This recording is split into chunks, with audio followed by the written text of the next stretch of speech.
善知识，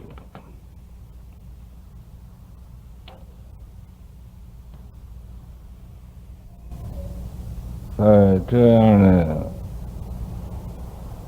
天气很炎热，大家仍然这么样诚心来用功修行，这是不可思议的。所谓不可思，就是不可以用心来思想它，不可议，就是不可以言语来形容它。这所谓言语道断，心行处灭。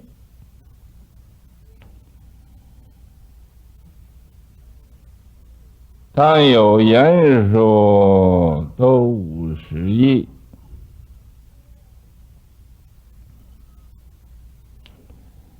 虽然是这样的讲，但是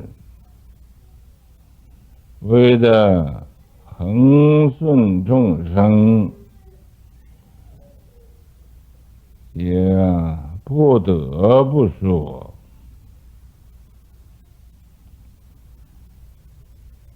那么佛教一般人都在修佛，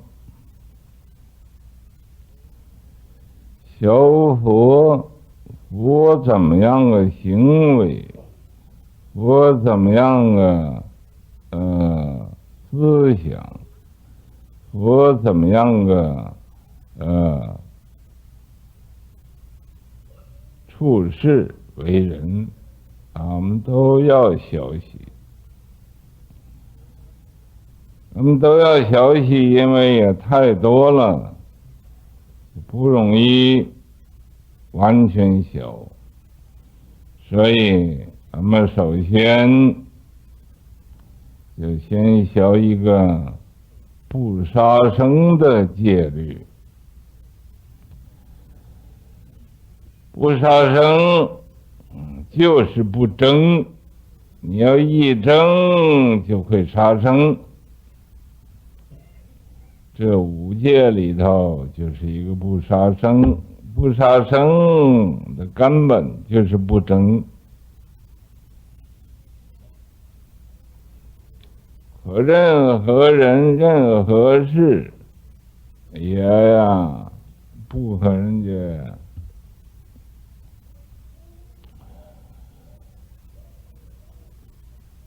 来比赛，来竞争，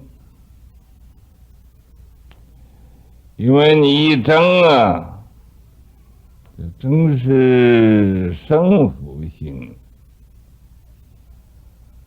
与道相违背变成自相心，由何得三昧？你这一争就有胜有负的心你输了我赢了，我赢了你输了，互相经常论断，这是争。所以争就是为什么争呢？就想要争胜负所以争是个胜负心，与道相违背。你要修道的人就不可以争。譬如我们拜佛，无论出家人在家人，男的女的你是优婆塞优婆夷，我们拜佛的时候不可以同人争。你不能说呀，人家正在那儿拜佛呢，我就来了，到这儿叫人家退后去，我站到前边。就算你呀穿着袍搭着衣，也不可以这样子。你这一争啊，这就不是佛教徒了。所以呀，先要晓得不争，好事啊都让给旁人。有这个人家不要的事情，我再来要。你这样的才与道相应呢，才与道不相违背。有的人这个拜佛呀，来得早的就应该站在前边，来得晚的应该站在后边。来得晚的人不能说我穿着袍呢，前边那个人呢，他没穿袍，被他撵走了，我占他这个位，这就叫争。这是最浅显的一件事。俺们拜佛拜来拜去，还和人在那争拜佛来争位置，你说这能有功德吗？各位要深思熟虑，不要以为我穿着袍就比人家高一等了，或者我搭着衣就比穿袍的高一等了，或者我是出家人呢，就比在家人高一等了。这不是这样的。拜佛呀，俺们礼忏、念佛、诵经，都应该让而不争。那么也不要太谦虚了，你故意这么谦让，这也不是不对的。所以要合乎中道。大家在这共同修行，都要互相帮助，不能互相障碍。你障碍旁人，旁人也会障碍你，所以这要不争。第一点。第二要不贪。这不贪呢，这个事情也太多了。不贪穿好的衣服，你就穿的再好的衣服，再美丽的，也不过像用这个美丽的衣服来庄严厕所一样。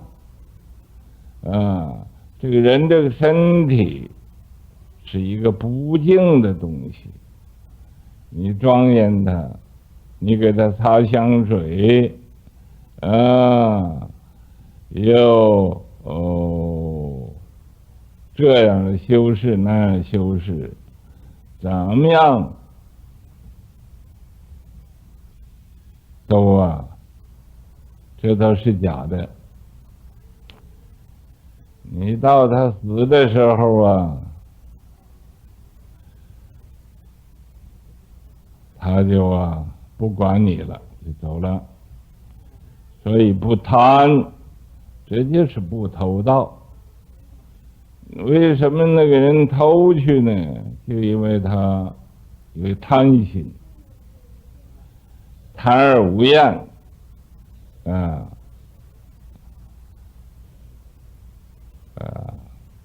所谓学佛的人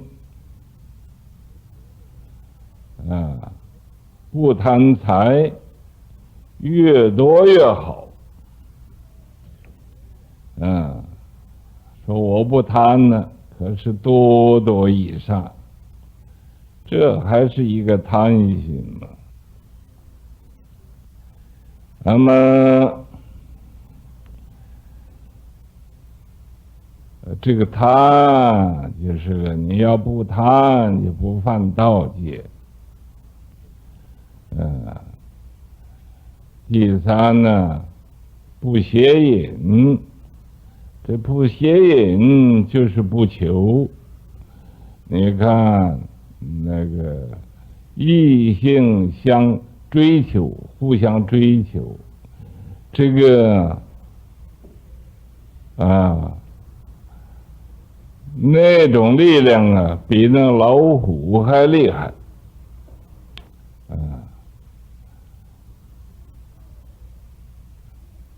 这就向外持求。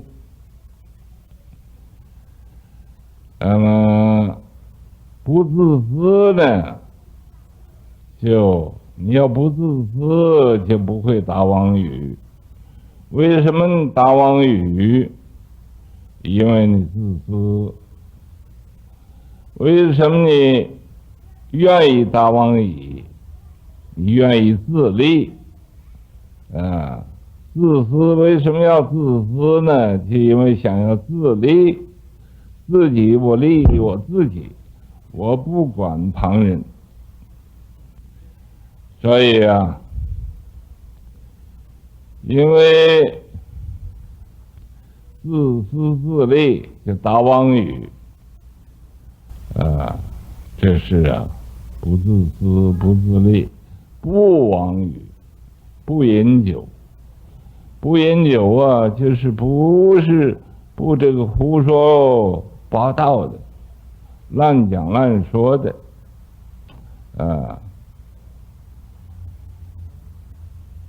也不说假话，就说真话，直言直行。这是这6大条款的大料的意思。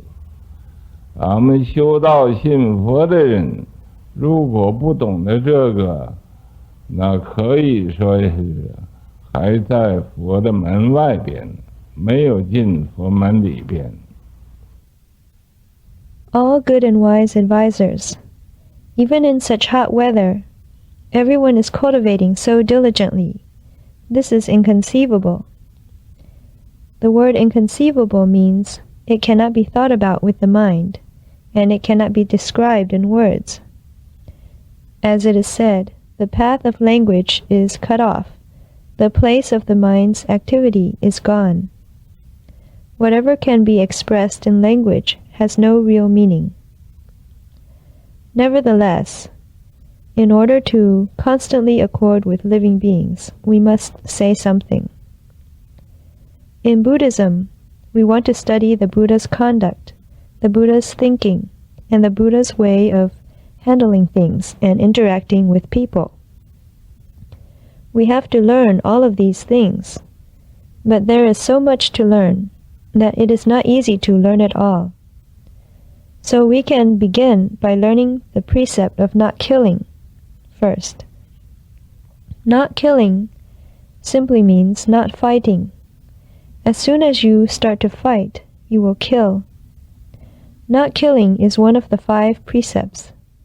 The basis of not killing is not fighting with anyone or competing with anyone over anything. There is a saying which goes, fighting involves the thought of victory and defeat. It goes against the way. Once you give rise to the 4 kinds of views, how can you attain samadhi? As soon as you begin to fight, you have thoughts of victory and defeat. You will think, you lost and I won, or I lost and you won. You compare between us to see who is better. The reason you fight is because you want to win. Fighting goes against the way.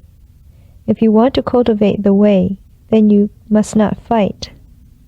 For example, in bowing to the Buddha, whether you are a left-home person or a lay person, male or female, you shouldn't fight with others. If someone is bowing to the Buddha, you shouldn't tell them to move back so that you can stand in front of them. Even if you are wearing your formal robe and sash, you cannot do that. As soon as you fight, you are no longer a disciple of the Buddha. So you must first learn to avoid fighting. Yield the good things to others, and only wish to have the things that other people don't want. Only then will you obtain a response in the way, and not be going against the way. In bowing to the Buddha, those who come earlier to the Buddha hall should stand in the front, and those who arrive later should stand in the back. Those who arrive late shouldn't say, "Well, I'm wearing my robe, the person in front isn't, so I'm going to take his place and make him move." That's called fighting. This is a very simple example. If you have bowed to the Buddha for so long, and yet you still fight with other people over a place to bow, do you think you have earned any merit? You should think this over carefully. Don't think that just because you're wearing your sash, that makes you superior to the people who are wearing only their robes. And don't think that because you're wearing your robe, that makes you higher than those who aren't. Don't think that because you have left the home life, that makes you a level higher than lay people. That's not the way it is. When we bow to the Buddha, perform repentances, recite the Buddha's name, or chant sutras, we should yield instead of fighting. But don't be excessively humble. If you act with forced humility, that's not right either. So we must follow the middle way. We are all here cultivating together, so we should help each other instead of obstructing each other. If you obstruct others, then they will obstruct you in turn. So you shouldn't fight. That's the first thing. Secondly, you shouldn't be greedy. Greed can cover many things. Don't be greedy for nice clothing. No matter how pretty your clothes are, you're just decorating a toilet with finery. The human body is an impure thing. If you decorate it, perfume it, and make it up in various ways, it's all false. When it dies, it will leave without paying any attention to you. Not being greedy simply means not stealing. Why would anyone steal? Because he's greedy. His greed is insatiable. Buddhists should not be greedy for money. But some people say, the more the better. They say, I'm not greedy, but a lot of money isn't a bad thing. Actually, this is still greed. If you aren't greedy, then you won't violate the precept against stealing. The third precept is no sexual misconduct, and that is simply not seeking. When those of the opposite sex pursue one another, the power of attraction is stronger than a tiger. This is called seeking outside.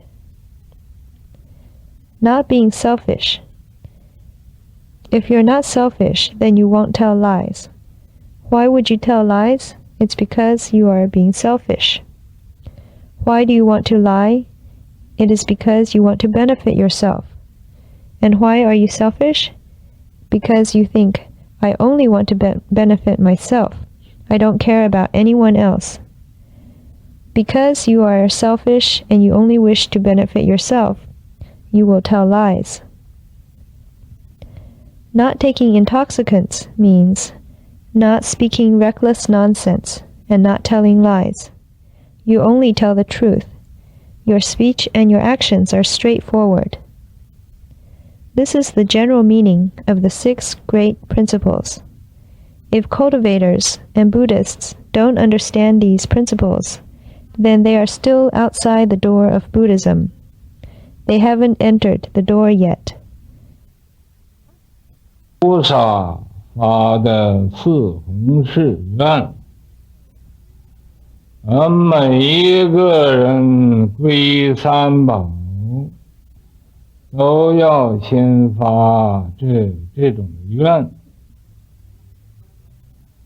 这种的愿不是就这么念念就完了，要怎么样呢？要去实实在在的身体力行去做去。譬如说，众生无边誓愿度，众生是无量无边的，我要发愿呢，把这个众生度尽了。所谓众生度尽，方证菩提。地狱不空，不成正觉。地藏菩萨也就因为他要把这个众生度尽了，所以发这种愿。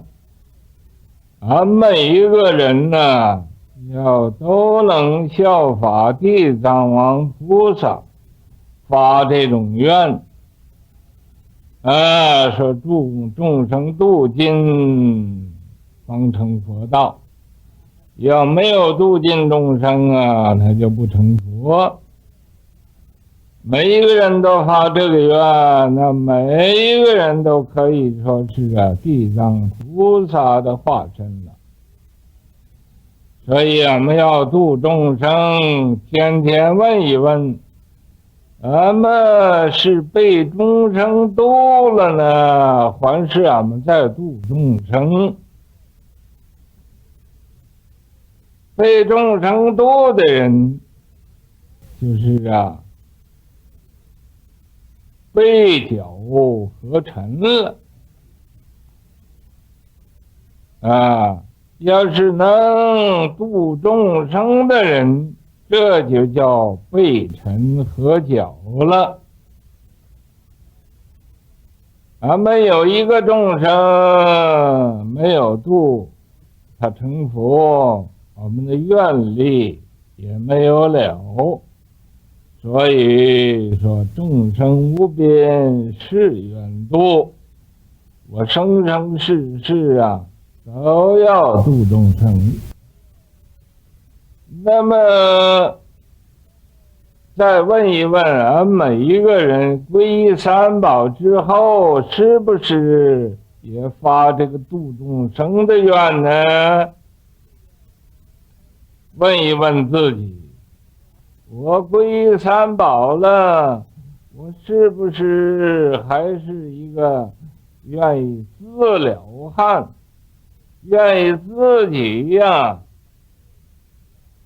是顾自己，不顾其他的人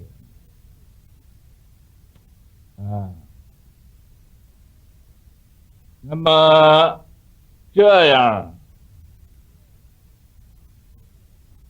你被脚合尘也永远不能度众生。你要被尘合脚，方可以有一办法。所以我们人皈依三宝了，要发愿来度众生有一个众生认识我的，遇见我的，见我面闻我名的，我如果没有把他度成佛了，我也不成佛。要发这种大愿来度这个无边的众生不怕苦，不怕难，不怕没有钱这度众生，这第一条皈依三宝的人要度众生。第二呢是什么就是断烦恼。烦恼无尽誓愿断，众生是无边的，这个烦恼是不是也无边呢？不是，无尽的。烦恼没有穷尽的时候，你不知不觉它就来了，从什么地方来的你也不知道啊，你就知道也装不知道啊，明知故犯，明知这烦恼要爆炸了啊，你还要点火，一定叫它爆炸。所以啊，烦恼我们人呢不能成佛，为什么？就因为有这无明烦恼在这遮障着，遮障着无明就不明白了，什么也不明白啊，是非曲直黑白啊，大小什么都不知道了啊。这也可以说是个没有分别的无明，没有分别你要让用那个智慧无分别智慧，那就是智慧了。可是啊，用偏了，用到这个无明啊，无所明了了。所以啊，这无明烦恼也都来了。可是来了怎么办呢？咱们要发愿把它断了。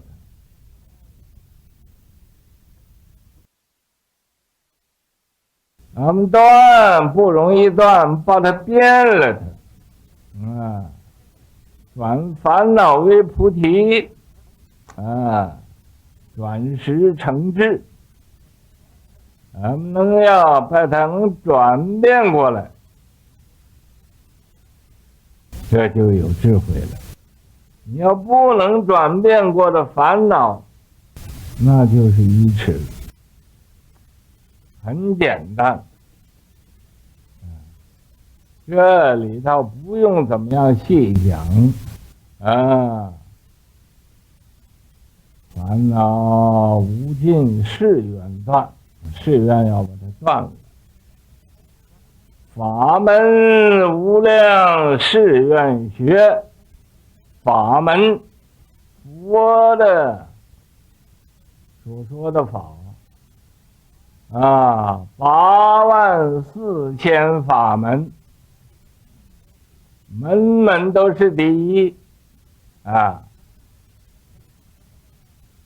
俺们小哪一门能一门深入，能以专心来修行，都可以成佛的。所以才说归元无二路，方便有多门啊，84000个法门，怎么说它是都是第一呢？因为这84000法门是对众生的84000种的记忆，对哪一种记忆，这个法门就是第一；不对记忆，也不是第二。所以这个十法平等，无有高下，没有哪一个法门高，哪一个法门低，这法门都是平等的，十法平等，无有高下。所以俺们不要想这个宗是最好的，那个宗是最没有用的佛教里头这个门门呢，都是第一法门都是不二法门。所以俺们要明白佛法，出言及细语，皆归第一呀。所以你明白佛法，一切法，一切都是佛法。你要不明白佛法的时候，一切都是魔法，就是魔王在那作怪啊。所以说法门无量，没有数量那么多，是愿学，咱们一定要把它学起呀，通达无碍了。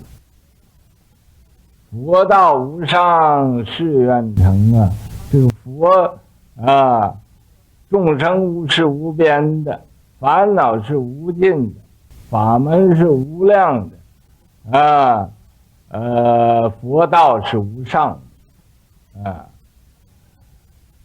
那么这佛道没有再比它高尚的了，所以誓愿成。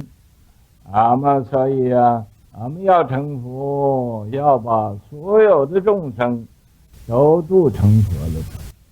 俺们不能说摩诃萨不管他，弥陀佛格不格啊，不要做一个自了汉。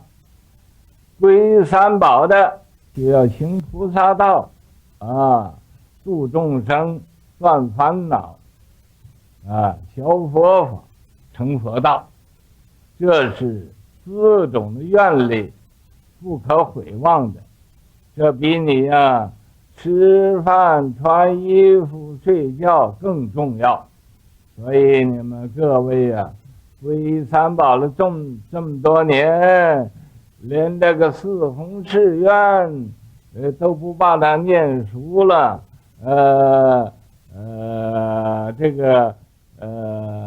能一背得出，能讲能说啊，这真是白皈一场了。所以你们现在各位要努力从你们开始皈依三宝那一天所学的那个都要学会了都要学会了我知道你们各位不要说旁的那个忏悔文哪一个也不会念，也不会背那么这个时候就是皈依的时候念一念，过去就忘了。这应该常常都念的，常常背诵的你们要不信，我现在给你们背，你们听听我这手里没有本子不是骗你们，我给你们念念从于无始一直今生，为破三宝作一禅体，放大乘经断学般若，是海佛摩出佛身学，无僧切难破他梵行，分会他色道用僧物，其度邪见，我无因果，下见恶有，违背良识，自作教他，见闻随喜，如是等罪无量无边，故于今日生大惭愧，可成毗楼，求爱忏悔，唯愿三宝慈悲摄受，放尽光明，照出我身，诸恶消灭，三障卷除，福本心愿，究竟清净。我问你们哪一个会背你们这些皈依的皈依我都10年20年都有了吧？会不会背？说师父你也没教我们，这个还用教吗？这不用教的，这自己应该去读墨迹呀，静等师父来教，师父领进门，修行在个人呢。你们自己不好好研究佛法，这怎么能赖师傅？ Living beings are limitless. I vow to save them all. Afflictions are endless. I vow to cut them off. Dharma doors are limitless. I vow to learn them. The Buddha way is unsurpassed. I vow to realize it. These are the 4 vast vows made by bodhisattvas. Each person who takes refuge in the Triple Jewel should first make these vows. These vows aren't just meant to be recited. You have to actually practice them. For example, living beings are limitless. I vow to take them across. There are an infinite number of living beings, and I vow to save them all. As it's said, only when all living beings have been saved will I realize Bodhi.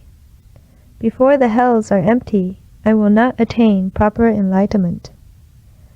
Earth Store Bodhisattva made these vows because he wanted to rescue all living beings.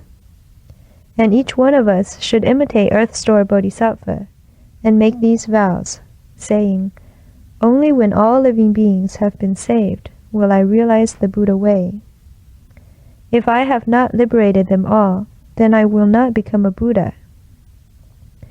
If each one of you makes this vow, then each one can become Earth Store Bodhisattva's transformation body. So if we want to cross over living beings, we should ask ourselves every day, have we been crossed over by living beings, or are we crossing living beings over? People who are crossed over by living beings are turning their backs on enlightenment and joining with the dust. People who can cross over living beings are turning their backs on the dust and uniting with enlightenment. If there is one living being which hasn't been crossed over to Buddhahood, then our vow has not been fulfilled. So we say, living beings are boundless. I vow to save them all. I will save living beings in life after life. Each one of us should ask ourselves, after we have taken refuge with the Triple Jewel, have we made the vow to save living beings? After taking refuge with the Triple Jewel, am I still someone who just wants to save myself, who only cares about myself and doesn't care about others? If so, then you are turning your back on enlightenment to join with the dust, and you will never be able to take living beings across. If you turn your back on the dust and unite with enlightenment, then there will be a way. So people who have taken refuge with the Triple Jewel should make the vow to save living beings. If there is a single living being who recognizes me, who has seen my face or heard my name, and he hasn't become a Buddha, then I won't become a Buddha either. You must make this kind of great vow to take across boundlessly many living beings, with no fear of suffering, no fear of hardship, and no fear of poverty. So the first vow that people who have taken refuge should make is to save living beings. What's the second vow? It is to cut off afflictions. Afflictions are endless. I vow to cut them off. Living beings are boundless. Are afflictions also boundless? No, they're endless. There's no end to them. Without your realizing it, they come upon you. Where do they come from? You don't know. Even if you knew, you pretend you don't know. You clearly know that your afflictions are about to explode, and yet you go ahead and set them off, making them explode. Why haven't we been able to become Buddhas? It's because we are obstructed and covered over with ignorance and afflictions. Obstructed by ignorance, we fail to understand things. We can't distinguish between big and small, between right and wrong, straight and crooked, black and white. We don't know anything at all. This is the ignorance of non-discrimination. If you were to use the wisdom of non-discrimination, that would be wisdom. But if you use it wrongly, then it turns into ignorance, into being unclear about everything. So ignorance and afflictions come. And what should we do when they come? We have to vow to cut them off. They are not easy to cut off, so instead we can transform them. We can turn afflictions into bodhi, turn consciousness into wisdom. If we can turn them around, then they will become wisdom. If we can't turn afflictions around, then we only have stupidity. It's very simple. There's no need to explain this in detail. Afflictions are endless. I vow to cut them off. Dharma doors are limitless. I vow to learn them. The Buddha spoke 84,000 Dharma doors, and each one of them is number one. If we can deeply enter one door and cultivate it with concentration, then we can become Buddhas. So it is said, there are no two roads for returning to the source. There are many different expedients. Why are the 84,000 Dharma doors all said to be number one? Because the 84,000 Dharma doors are matched to the 84,000 potentials of living beings. Any Dharma door that matches a person's potential is number one for that person. If a Dharma door doesn't match his potentials, that doesn't mean that it's number two. The Dharma is level and equal, with no high or low. No Dharma door is higher or lower than any other. All the Dharma doors are equal. So we shouldn't think, oh, this sect is the best, that school is totally useless. In Buddhism, every door of practice is the foremost Dharma door, the non-dual Dharma door. If we understand the Buddha Dharma, then coarse words and fine speech all express the primary meaning. If you understand the Buddha Dharma, then all dharmas are the Buddha Dharma. If you don't understand the Buddha Dharma, then everything is demonic Dharma. It's the demon king acting up. So Dharma doors are limitless. I vow to learn them all. You should learn them thoroughly. You should master them. The Buddha way is unsurpassed. I vow to realize it. Living beings are boundless. Afflictions are endless. Dharma doors are limitless, and the Buddha way is unsurpassed. There is nothing higher than the Buddha Dharma. So we vow to realize it. We want to become Buddhas, and we also want to teach all living beings to become Buddhas. We shouldn't be Mahasattvas who don't care about others, or Amitabha Buddha who only watches over himself. Don't be someone who only wants to save himself. Since you have taken refuge with the Triple Jewel, you must practice the Bodhisattva way. Save living beings, cut off afflictions, study the Buddha Dharma, and realize the Buddha way. These are 4 vows which you should not forget. These are more important than eating, wearing clothes, and sleeping. All of you have taken refuge with the Triple Jewel for so many years. If you haven't studied the 4 vast vows so that you can recite them from memory and explain them, then we could say that you've taken refuge in vain. All of you should master everything that you have learned from the day you took refuge in the Triple Jewel. Not to mention anything else, I know that not one of you can recite the repentance verse or memorize it. You recited it when you took refuge, and then you forgot about it, right? You should actually read it all the time and be able to recite it from memory. If you don't believe this, then just listen as I recite it for you. I'm not cheating. I don't have any book in my hand. I'm reciting it from memory. The verse goes, "Since time without beginning, up to the present day, I have destroyed the triple jewel and been an enchantika. I have slandered the great vehicle sutras and cut off the study of prajna. I have killed my parents and shed the Buddha's blood. I have defiled the Sangharama and spoiled the pure conduct of others. I've burned temples and stupas and stolen the Sangha's property to use. I have harbored deviant views and denied cause and effect. I've drawn near to unwholesome companions and turned my back on good teachers. I've done all of these myself and taught others to do them as well. I've rejoiced compliantly upon seeing or hearing them done. All such offenses are boundless and limitless. Therefore, on this day, I bring forth great shame and remorse. I sincerely confess and seek to repent. I only hope that the triple jewel will compassionately gather me in, shine its golden light upon me.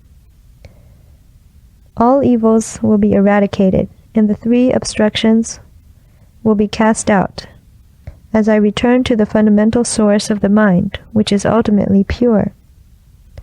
Which one of you can recite this from memory? Some of you have taken refuge for 10 or 20 years already. Have you memorized this? You say, but teacher, you didn't tell us to memorize it. Did I need to tell you to do this? You should have gone ahead and memorized it yourself. Don't wait for your teacher to tell you. As it is said, the teacher takes you to the door, but you yourself must cultivate. If you don't do a good job of studying the Buddha Dharma, how can you rely on your teacher?